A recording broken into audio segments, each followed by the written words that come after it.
Hola, ¿qué tal? En esta breve tarde, mis compañeros y quienes hablan, Sadigüamán, vamos a hacer una breve exposición sobre el tema que se nos asignó, que es el periodismo y gobernabilidad hacia la autorregulación de los medios. Quien va a empezar va a ser Jaycee Araguanaza, definiendo algunos términos. Le doy pase a mi compañera Jaycee.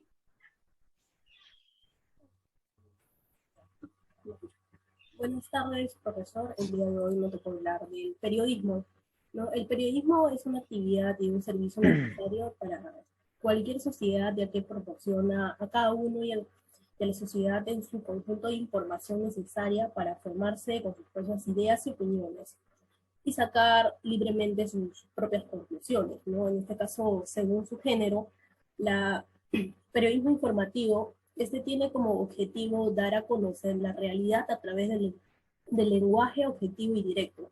Su principal característica es que la persona se redacta que fuera que no dice de manera explícita, como su nombre lo dice, al ser informativo no permite opiniones personales ni mucho ejercer juicios de valor. Periodismo de opinión. Su finalidad es dar a conocer el punto de vista del autor. Además, evalúa los hechos según sus consecuencias y en algunos casos se realizan propuestas para mejorar la situación, ¿no? El periodismo interpretativo. Estos son los que además de informar acerca de un acceso al autor, también da a conocer su opinión del tema, además de ofrecer información, también agrede detalles y se relacionan con unos datos porque el lector comprende lo que sucede. Gracias.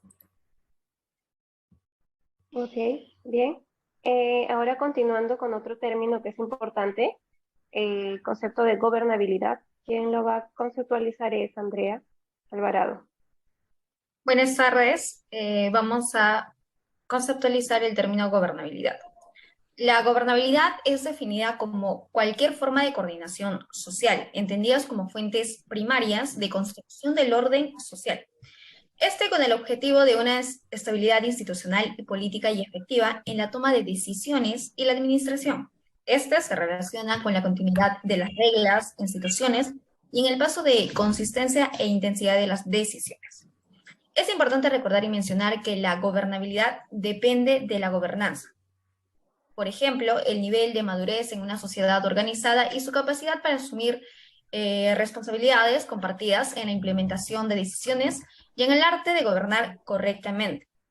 Podemos decir que los dos extremos del concepto de gobernabilidad van desde el concepto de estabilidad, que define al Estado como capaz de prevenir eventos que conduzcan a la desaparición del objetivo político, y la otra que sería el concepto de buen gobierno, que aboga por un Estado éticamente comprometido y donde los ciudadanos tengan una expectativa positiva.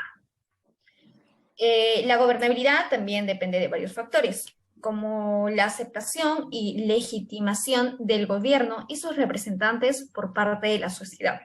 Otro es la situación económica del país estable, la postura y toma de acciones de las organizaciones privadas ante el gobierno y la sociedad. Y otro factor también es el contar con un sistema político responsable en el cual se tomen en cuenta las acciones que toman los sectores opositores y entre otros. Para terminar, Sí, es de suma importancia que las acciones que tome el gobierno en torno al sector económico y productivo sean las más acertadas, ya que de esta manera también se satisfacen las necesidades de la sociedad y se ejecuta una gobernabilidad equilibrada que alcance el desarrollo continuo del país y de sus ciudadanos. Gracias. Le doy el pase a mi muy compañero bien. Johan. Ujú. Muchas gracias por el pase, Andrea. Y hoy me ha tocado hablar acerca de la autorregulación de los medios y sus mecanismos. Algunos medios de comunicación se encuentran organizados a través de la Sociedad Nacional de Radio y Televisión, por lo que deben regir sus actividades conforme a lo establecido en el Código de Ética, que tiende a asegurar el reconocimiento y la aplicación de los principios enunciados en este, así como los tratados de derechos humanos de los que el Perú es parte. Asimismo, la autorregulación es un instrumento sistemático que permite llevar a la práctica los criterios deontológicos de las redacciones que los adoptan. Eventualmente pueden alcanzar a un grupo de medios o a un conjunto de periodistas agrupados en alguna organización empresarial o profesional. En ambos casos, se requiere el consenso de las partes para asegurar su plena vigencia. También ocurre que algunos de estos mecanismos de autorregulación son impuestos por el Estado, a través de leyes, lo cual representa un contrasentido, pues se pierde la característica esencial de la autorregulación, ser un acto voluntario, y se convierte en potenciales instrumentos de control. Se establecen 6 categorías para catalogar estos diversos mecanismos de autorregulación existentes, en función de su origen más que de su integración, como son los internos, empresariales, gremiales, sociales, mixtos y estatales.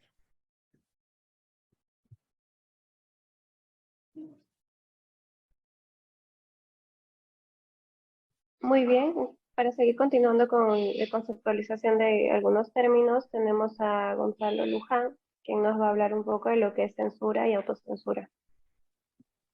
En el caso de la censura, es normal que en casa, por parte de cada familia, se pongan reglas sobre lo que se puede o no se puede decir o lo que se puede o no se puede hacer. En el caso de los gobiernos, un organismo más grande, hacen lo mismo al aprobar leyes que suelen restringir a organizaciones o a las personas por individual sobre las cosas que pueden decir o las cosas que pueden no decir. A esta actitud se le denomina censura. Los gobiernos pueden censurar de todo lo que se dice a través incluyendo las diferentes formas en que se dice, sea por escrito, a través de internet, a través del arte o las películas y el entretenimiento en general. Por- pero sobre todo, y más importante, pueden censurar los medios de comunicación y las noticias. La censura es un tema con el que cada país se topa y lo trata de diferentes maneras. Sin embargo, existen razones particulares por las cuales se censura. Una de las particulares formas o tipos de censura es la censura moral, que sucede por lo general cuando el gobierno censura algo que lo considera moralmente incorrecto, especialmente para proteger a sus ciudadanos.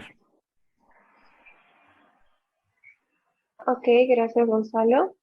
Bien, como una segunda parte, vamos a continuar exponiendo un poco sobre lo que respecta a algunos conceptos que van a permitir que comprendamos todo el conjunto de este tema que se nos asignó como investigación.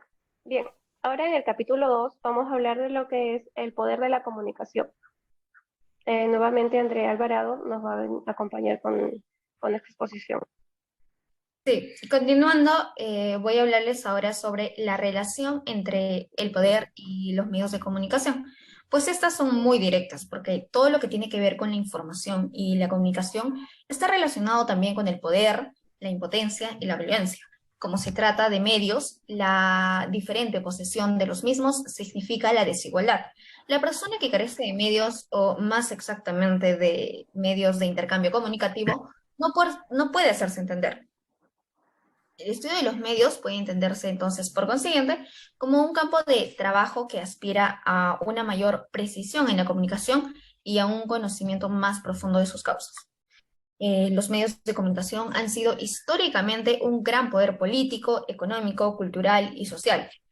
La revolución digital ha provocado una impresionante proliferación porque resulta mucho más accesible su creación, aunque no todos tienen el mismo prestigio e influencia como ha sucedido siempre.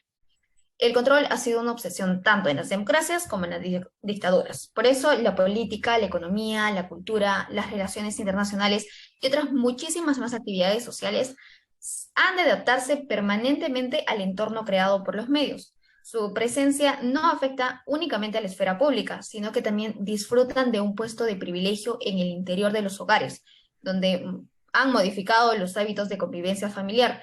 Nuestras conductas de consumo y ocio se ven igualmente influidas por ellos, especialmente por aquellos mensajes publicitarios, los usos sociales y las modas que se difunden.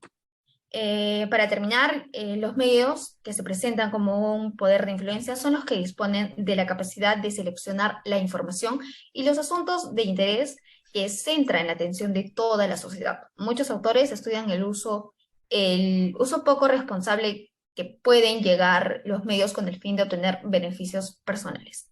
Gracias. Ok, gracias Andrea. Bien, ahora damos pase a Jaycee Araguanata, que nos habla un poco más sobre la comunicación política. Bueno, continuamos con la comunicación política. En el estudio de la comunicación política tiene una naturaleza indisciplinaria, ebria, dicha de otra manera. Esto quiere decir que se nutre en vertientes y enfoques de otras disciplinas, principalmente la ciencia política, la sociología y la propia comunicación. Este nexo responde a la necesidad de dar explicación a distintos fenómenos. Su naturaleza ebria, por tanto, le permite un homenaje amplio de distintas temáticas y ha adquirido especial relevancia en los estudios sobre propaganda, sondeos y encuestas, política informativa de los gobiernos, formas de liderazgo y todas aquellas estrategias que se desarrollan en los contextos de las campañas electorales y gubernamentales. Gracias. Ok, bien, ahora vamos a hablar, ahora yo les voy a hablar un poco de cuál es el vínculo que existe entre los medios de comunicación y la gobernabilidad. Bien, la responsabilidad de los medios de comunicación en la formación de opinión pública responde a estándares básicos, dentro de los cuales destaca la necesidad de ofertar un contenido fidedigno y real. Tales informaciones van a permitir que el individuo disponga de todo el material necesario para establecer una postura frente a una situación o frente a una coyuntura actual. Sin embargo, según ALAC, citado por Martín Treyes en el 2006, la participación de la colectividad civil en el Perú es limitada, ya que los canales informativos sentencian la realidad, distorsionando así la esencia del contenido a emitir como noticia. En este marco debe mencionarse la importancia del sector político en la promoción de la participación ciudadana en temas relacionados al gobierno del país. Para tal fin, los más media representan una herramienta medular para la difusión de temas de diversa índole, y más aún los que están relacionados con el gobierno del país. Si se hace un uso adecuado de estos, se va a poder permitir generar espacios de diálogo e interacción con la población, y de este modo responder a las demandas reales de cada uno de ellos, o de la mayoría de ellos. Sin embargo, gran parte de la historia del Perú, según Treyes, se ha caracterizado por el mal manejo de los medios masivos para la comunicación política. Para citar algunos ejemplos, tenemos al régimen fujimorista, marcado por un sistema que manipuló los escenarios de comunicación masiva con motivo de mantener a la población peruana en apariencia y actividad pasiva. Por otro lado, está el régimen de Alejandro Toledo. En este breve periodo, si bien se recobraron amplios espacios para la labor periodística basada en la libertad de expresión, estos fueron elementos para la exposición profusa y sin filtro de investigaciones que denunciaban casos de irregularidades y nepotismo. Frente a ello, el periodismo desempeña un rol de vital importancia en las colectividades sociales, con mayor especificidad en el desarrollo de gobiernos democráticos y de la gobernabilidad. Según Rodríguez, en el año 2011, la gobernabilidad se entiende como un concepto cambiante desde su surgimiento, que fue en el año de 1970. Dentro de esa variedad, de esa gama de conceptos, hay que destacar una, que está descrita en el Diccionario de Política de Bobbio y Mateus.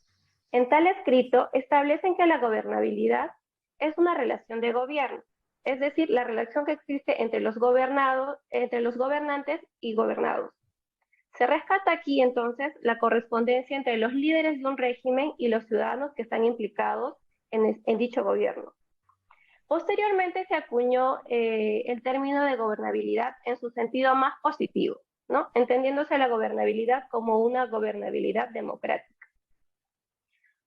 Martín Treyes, en el 2011, asienta una hipótesis que vale la pena revisarla, porque menciona que el Perú, para poder entender nosotros la relación que existe entre los medios de comunicación y la gobernabilidad, presenta tres escenarios y estos se dan durante el gobierno de Alejandro Toledo. Estos tres escenarios que mencionan exponen contextos de disfunción, confrontación e interdependencia entre ambas variables. Como vamos a ver en la continuación que se va a presentar el esquema, estos tres escenarios. El primer escenario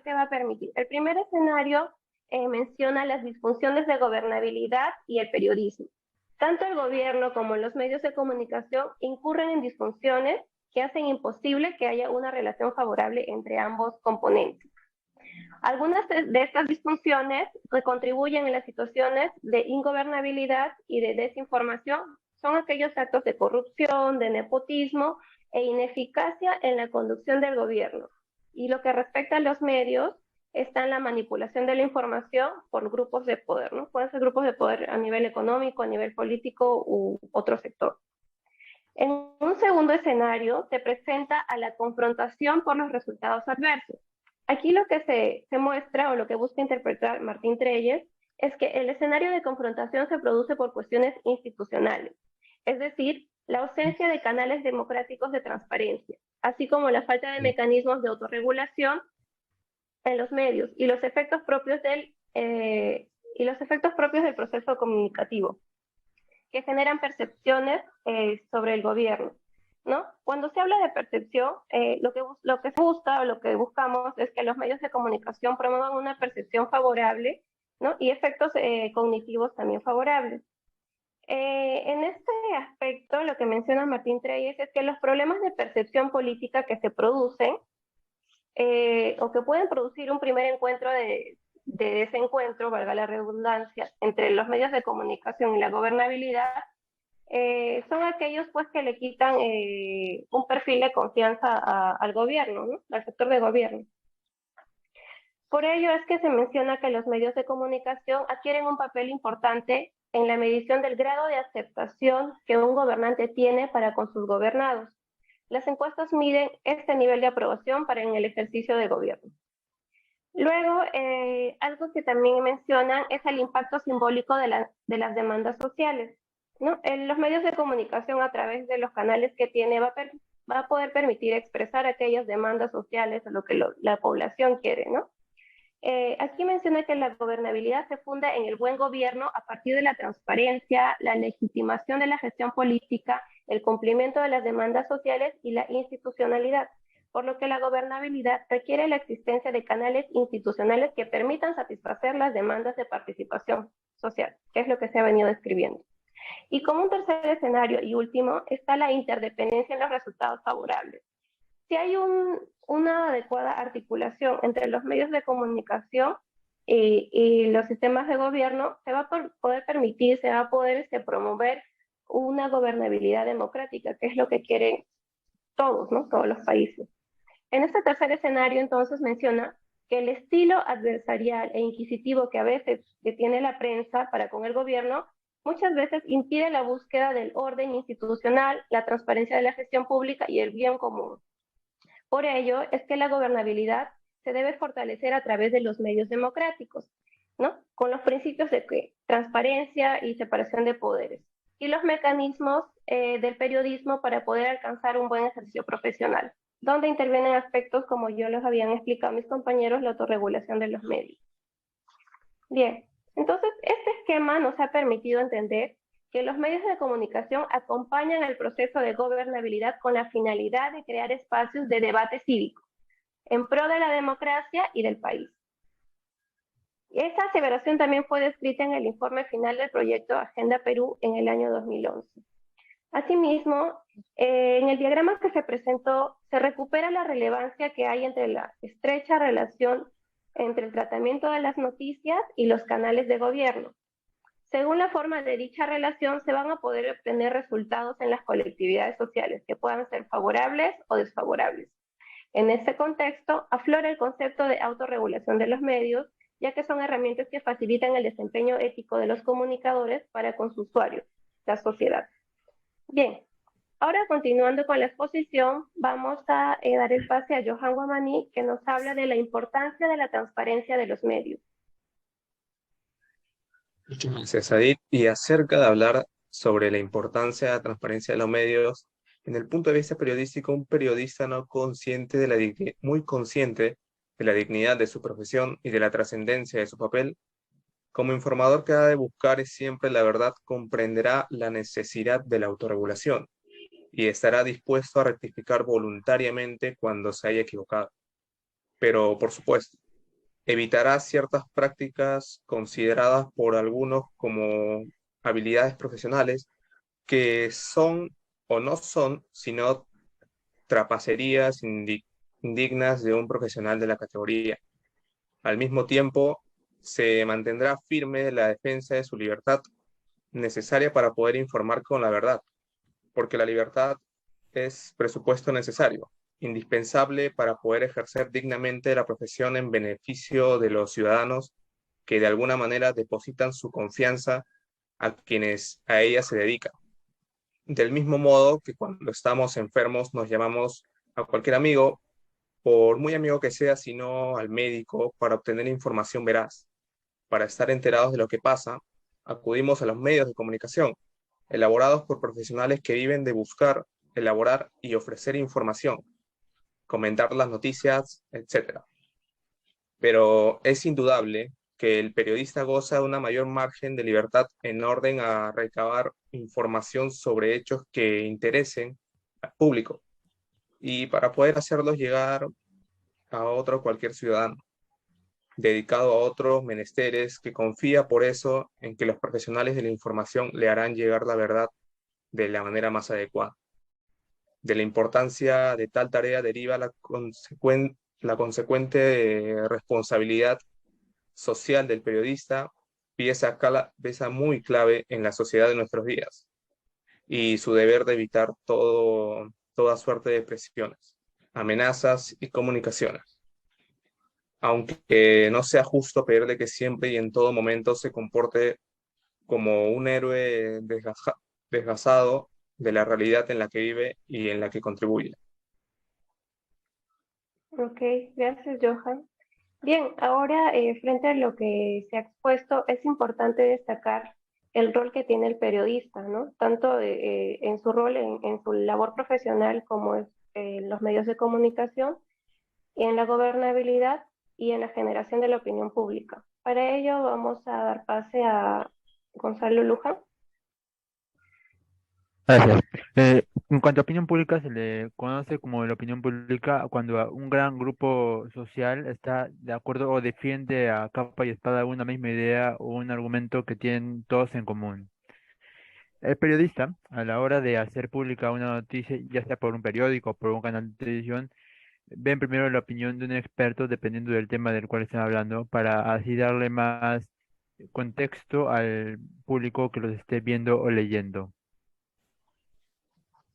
Ok, bien. Quizás para poder concluir, vamos a mencionar unas dos conclusiones importantes que se han podido destacar en toda esta exposición e investigación. Como primera conclusión, la necesidad de una relación asertiva entre los medios de comunicación y la gobernabilidad va a responder al logro del bienestar de la sociedad. Para ello, ambas variables deben basar sus acciones en principios éticos y de respeto mutuo. Básicamente, deben entender el sentido de sí mismas para con su país. Luego, como segunda conclusión, la responsabilidad de la labor periodística está en ser el canal para la participación ciudadana y la interacción oportuna con los sistemas de gobierno. El fin es generar relaciones de sinergia para la consecución de objetivos comunes y en beneficio de la mayoría de los individuos de un país. Entonces, agradecer por este espacio que se nos ha brindado, que nos ha permitido conocer más términos y poder comprender también la relación importante que tiene, la labor importante que tiene el periodista dentro de un sistema de gobierno, ¿no? Y dentro de sus gobernados o de sus ciudadanos. Muchas gracias. Muchas gracias.